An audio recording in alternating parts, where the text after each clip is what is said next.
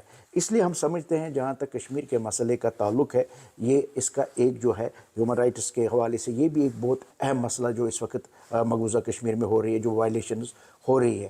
تو جہاں تک آپ کا یہ سوال کا تعلق ہے، یہ جو تنظیمیں ہیں ہیومن رائٹس کے حوالے سے جو فنڈ لیتے ہیں، مطلب استعمال کرتے ہیں اور وہ کام نہیں کرتے، وہ ان کی اپنی ذمہ داری بنتی ہے. اگر انہوں نے اس چیز کو نہیں دیکھا تو قدرتی بات ہے وہ ایکسپوز بھی ہو جائیں گے اور وہ کام کو آگے بھی نہیں بڑھا سکتے، اور وہ جو دعویٰ کرتے ہیں تو وہ بالکل اس کے دعویٰ کے برعکس ہوگا. آپ کیا سمجھتے ہیں کہ کشمیر کو اگر سنسیرٹی کے ساتھ کشمیر کے حل کی طرف بڑھا جائے تو اس کے لیے کون سے ایسے اقدام ہیں جو کشمیری اٹھا سکتے ہیں؟ میں کسی اور کی بات نہیں کر سکتا، کشمیری اٹھا سکتے ہیں بحیثیت قوم اپنے وطن کی آزادی کے لیے. دیکھیں، میں آپ کو بتاؤں گا، اگر ہم انصاف کے ساتھ بات کریں گے اور حقائق پہ بات کریں گے تو میں سمجھتا ہوں جہاں تک کشمیریوں کا تعلق ہے وہ اپنا یہ فرض جو ہے نبھا رہے ہیں اور اپنے خون سے نبھا رہے ہیں. ٹھیک ہے نا؟ اگر ہم مقبوضہ کشمیر کی بات کریں گے تو آپ اس وقت بھی دیکھ رہے ہیں جو تحریک ہے ہماری، کیونکہ اس کی ہسٹری تو بہت بیک پہ ہے، اس طرف میں نہیں جانا چاہوں گا، لیکن 80 سے اگر آپ دیکھیں گے یہ جو 32 سال ہماری جدوجہد رہی ہے، یعنی 1 لاکھ لوگ جو شہید ہوئے ہیں. یعنی کسٹوڈیل کلنگ کی اگر آپ بات کریں گے 7,000 سے زیادہ ہے، تقریباً 8,000 ہے. اگر آپ مولسٹیشن کی بات کریں گے 12,000 سے زیادہ ہے. اگر آپ بیواؤں کی بات کریں گے تو 22,000 سے زیادہ ہے. یعنی آپ اس کو ایک طرف رکھ دیجئے کہ اتنی قربانیاں ہیں. اور اگر ہم یہ کہیں گے کہ مقبوضہ کشمیر کے عوام کی کیا ذمہ داری ابھی بنتی ہے، تو میرے خیال میں یہ مقبوضہ کشمیر کے عوام کے ساتھ زیادتی ہے. ہاں، یہ آپ کی بات بالکل درست ہے، جو کشمیر سے باہر ہے، ٹھیک ہے نا، ان پہ کیا ذمہ داری بنتی ہے. دیکھیں، سب سے پہلی بری ذمہ داری جو ہے وہ آزاد کشمیر کی ہے، کیونکہ آزاد کشمیر کو ہم کہتے ہیں بیس کیمپ، اور اس کا وجود اور جو اس کا اس وقت سٹیٹس ہے وہ اسی وجہ سے ہے. جو ان کی اس میں ذمہ داری تھی وہ یہ تھی کہ جو بھی کشمیر رہا ہے اس کو ہمیں آزاد کرانا ہے. تو ہم دیکھتے ہیں وہ اس طرح اس کی ذمہ داری کو نہیں نبھا رہے ہیں. اس کے بعد اگر ہم دیکھیں گے پاکستان کی جو جہاں تک ذمہ داری ہوتی ہے، کیونکہ پاکستان اس مسئلے کا ایک فریق بھی ہے، وکیل بھی ہے، ٹھیک ہے نا، جس طرح ہمیں پاکستان کو پرو ایکٹیو ہونا چاہیے. یہاں پہ ہم نے بدقسمتی دیکھی ہے، یہاں کسی وقت ایک محاذ پہ جو پاکستان میں ہے ایکٹیو ہو جاتے ہیں، باقی محاذوں کو چھوڑ دیا جاتا ہے. کشمیر کو جو ہمیں ٹوٹلیٹی میں دیکھنا ہے، کشمیر کا مسئلہ ایک سیاسی مسئلہ، اس کا ہیومن رائٹ یہ بھی ایک پہلو ہے، اس کو بھی ہمیں دیکھنا ہے. اس کا ڈپلومیٹک پہلو ہے وہ بھی دیکھنا ہے، اس کا میڈیا کا پہلو ہے وہ بھی دیکھنا ہے، اس میں لیگل کا ایک پہلو ہے اس کو بھی دیکھنا ہے. یعنی ہمیں جو ہے پاکستان کو جو ہے ہر محاذ پہ ایکٹیو ہونا پڑے گا، اور کشمیر کو ان کو جو ہے جب تک وہ اس کو نیشنل پالیسی نہ بنائے، وہ کہتے ہیں ہم نے اس کو نیشنل پالیسی بنائی ہے، لیکن جو ماضی ہم دیکھتے ہیں 4 پوائنٹ پروگرام بھی سامنے آیا، یہ کیوں آ گیا؟ اور ہم جب دیکھتے ہیں کہ یہاں پہ گورنمنٹ چینج ہوتی ہے اسی طرح سے پالیسیاں بھی جو ہے چینج ہوتی ہے. تو اس طرح نہیں ہونا چاہیے. اور جو ڈائسپورا پہ لوگ کام کرتے ہیں کشمیر کے حوالے سے، ان کو جو میں نے پہلے بھی بتایا ہے، جو بھی کام کرتے ان کو سراہتے ہیں، لیکن جو آپس میں ان کی کنیکٹیوٹی نہیں ہے اس کو بہت اشد ضرورت ہے. جب تک ہم یہ چیزیں نہیں کریں گے، مقبوضہ کشمیر سے باہر جو ذمہ داری بنتی ہے، تب ہم اپنے اس مقام کو حاصل کرتے ہیں. اور ہم ان کشمیریوں کو جو قسم پرسی میں اس وقت ہے، جن کا کوئی نہیں ہے اللہ کے بغیر، اور وہاں پہ جو اس وقت جو موجودہ صورتحال ہے، اس وقت وہاں پہ سانس لینا بھی مشکل ہے.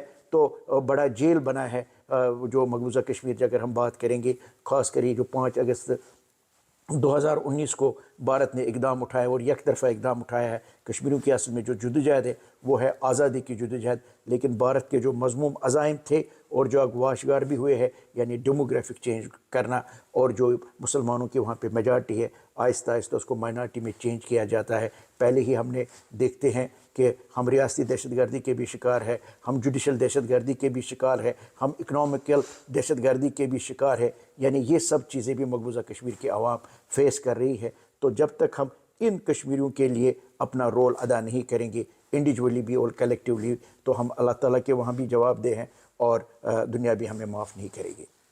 ہم لوگ کشمیر کو سیاسی طور پہ تو دنیا میں اپنے اپنے ذاتی مقاصد کے لیے استعمال ہوا ہے، حالانکہ یہ سیاسی مسئلہ ہے ایک قوم کا، ایک انسانیت کا، اور ان کشمیریوں کا جن کی قربانیوں کا آپ نے بڑا تفصیل سے ذکر کیا. لیکن پاکستان کے اندر سیاسی طور پہ کشمیر کو اس وقت استعمال کیا جاتا ہے جب الیکشن آ رہے ہوں یا کسی ایجنڈے سے آپ نے لوکل کرائسس سے آپ نے اپنی توجہ ہٹانی ہو. پاکستان ایز اے اسٹیٹ کی میں بات کر رہا ہوں، پاکستانی قوم تو آپ کے ساتھ کشمیریوں کے ساتھ شانہ بشانہ کھڑی ہے، لیکن چند ایک لوگ آ جاتے ہیں جب بھی کشمیر کسی ڈگر پہ جا کے کھڑا ہونے کے قابل ہوتا ہے تو آپ اس کو ڈی ریل کر دیتے ہیں.